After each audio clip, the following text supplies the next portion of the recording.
disalib, dia melihat Nabi Isa diangkat ke langit, maka dia berseru dengan keras, Eli, Eli, lima sabachthani, Tuhanku, Tuhanku, kenapa kau tinggalkan aku? Itu ada kalimatnya di dalam Bible.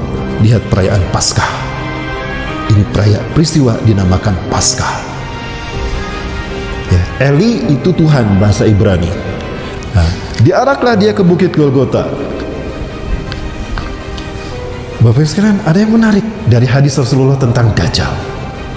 Yudas Iskariot yang Allah serupakan menjadi Dajjal, menjadi Nabi Isa, keceletot lagi, diarak ke Bukit Golgota.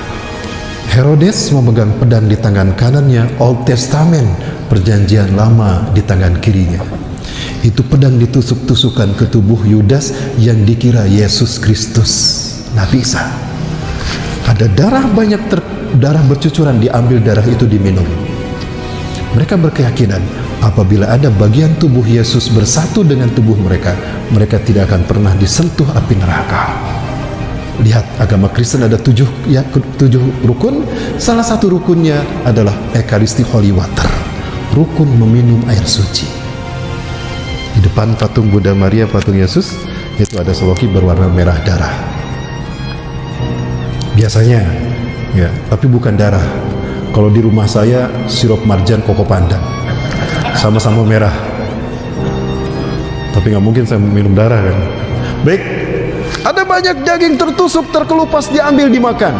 Rukun memakan tubuh Tuhan. Selesai kebaktian misa di gereja, mereka berbaris untuk pulang. Pendeta memegang nampan di tangan mereka. Itu roti dibagi-bagi. Itu Ekaristikus Kudus.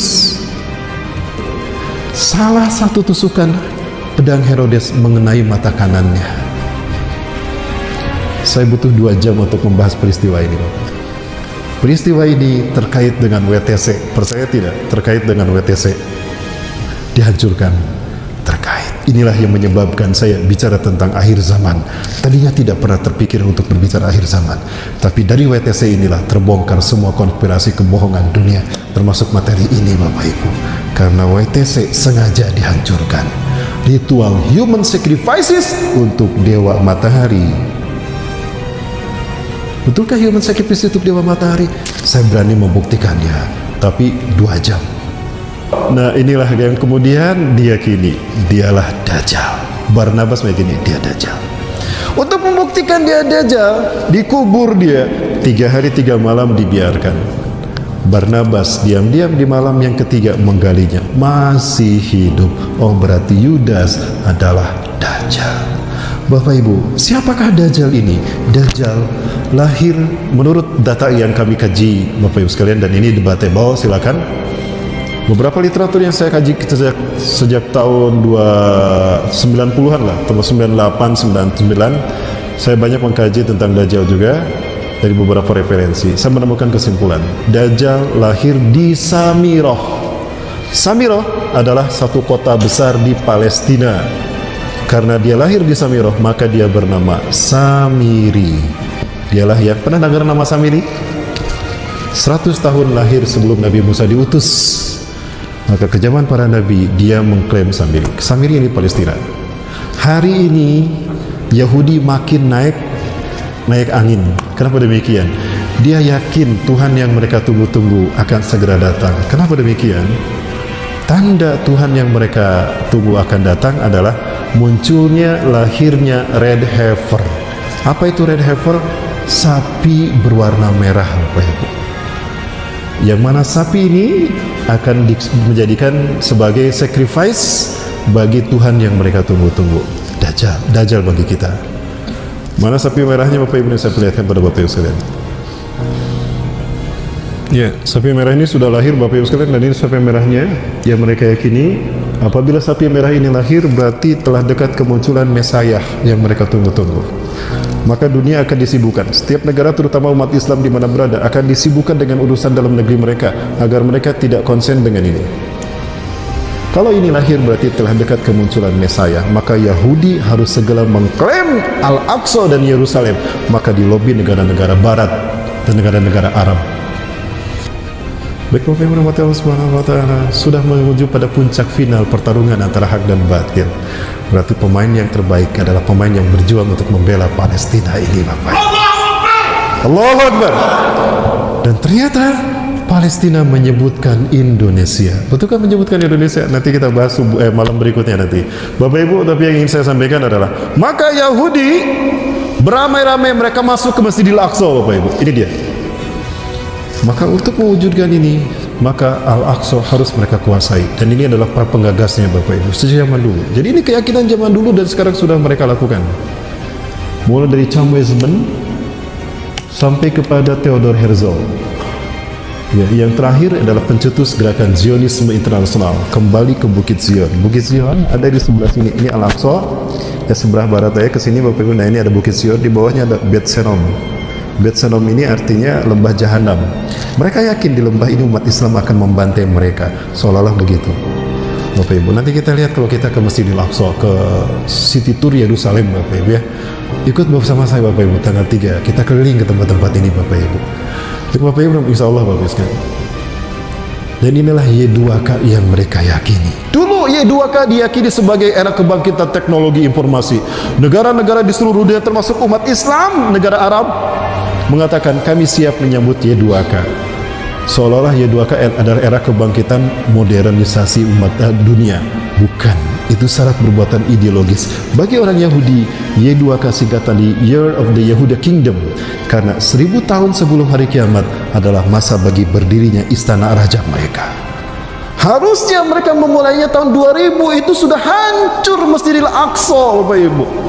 Sekarang sudah mereka buat kurang lebih ada 300 Bapak Ibu, terowongan ada di sekitar sini. Dan saya melihat sendiri alat-alat berat mereka menghancurkan dasar pondasi Masjidil Aqsa yang tingginya 50 meter. Ini saya perlihatkan. Dan yang bergerak menghancurkannya, mereka galakkan para pemuda-pemudi. Ini saya perlihatkan bagaimana mereka bergerak aktif tanpa terhalangi oleh umat Islam. Karena kita dibikin sibuk, Bapak Ibu, dibikin sibuk dengan isu toleransi, agar kita tidak ngeh kepada apa yang diinginkan oleh Zionis Yahudi. Bapak Ibu, jangan lihat terlena. Ini yang mereka lakukan.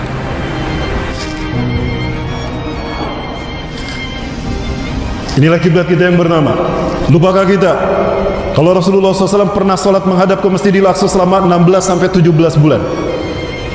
Ketika ibadah sholat diwajibkan, kiblat kita bukan ke Mekah saat itu, tapi ke sini. Setelah 16 atau 17 bulan berikutnya baru menghadap ke Ka'bah.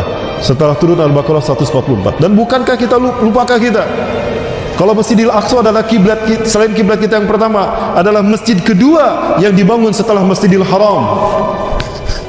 Di dalam hadis riwayat dari sahabat Abu Zar disebutkan bahwa Masjidil Aqsa kiblat kita yang didirikan oleh Nabi Adam dan malaikat Jibril, dibantu malaikat Jibril 40 tahun setelah membangun Masjidil Haram.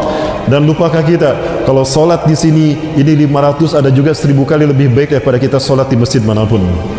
Dan lupakah kita kalau Nabi Sulaiman pernah diberikan 3 permintaan oleh Allah?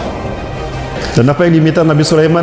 Yang ketiga, ya Rabb, la tada' ala ahadin alladhi yasuru masjid hadha wa la yusalli fihi rak'atain illa an tahuta anhu khutu yaqubla aw yakhruja min hadzal masjid. Ya Allah, jangan kau biarkan siapapun yang berkunjung kepada kiblatku yang masjidku ini, ya Allah, walaupun mereka hanya 2 rakaat salat di dalamnya, dan mereka bertobat kepadamu, ya Allah, melainkan kau hapuskan semua dosa-dosanya sebelum dia keluar dari masjidku ini. Maka Allah kabulkan doa Nabi Sulaiman. Artinya apa? Kalau kita datang berziarah ke Masjidil Aqsa, kita bertobat kepada Allah atas dosa-dosa kita, dan walaupun hanya 2 rakaat kita salat di sana, keluar dari Masjidil Aqsa bersih tanpa dosa.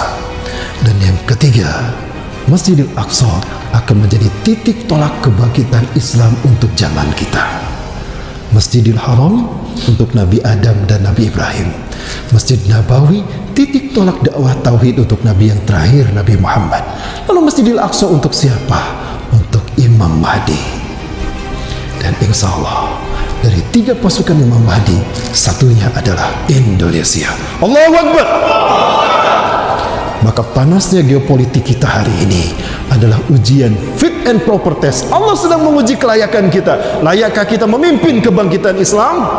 Kalau kita berhasil membebaskan NKRI dari neo-imperialisme, dari penjajahan bentuk baru, yang penjajahnya dulu datang sekarang diundang,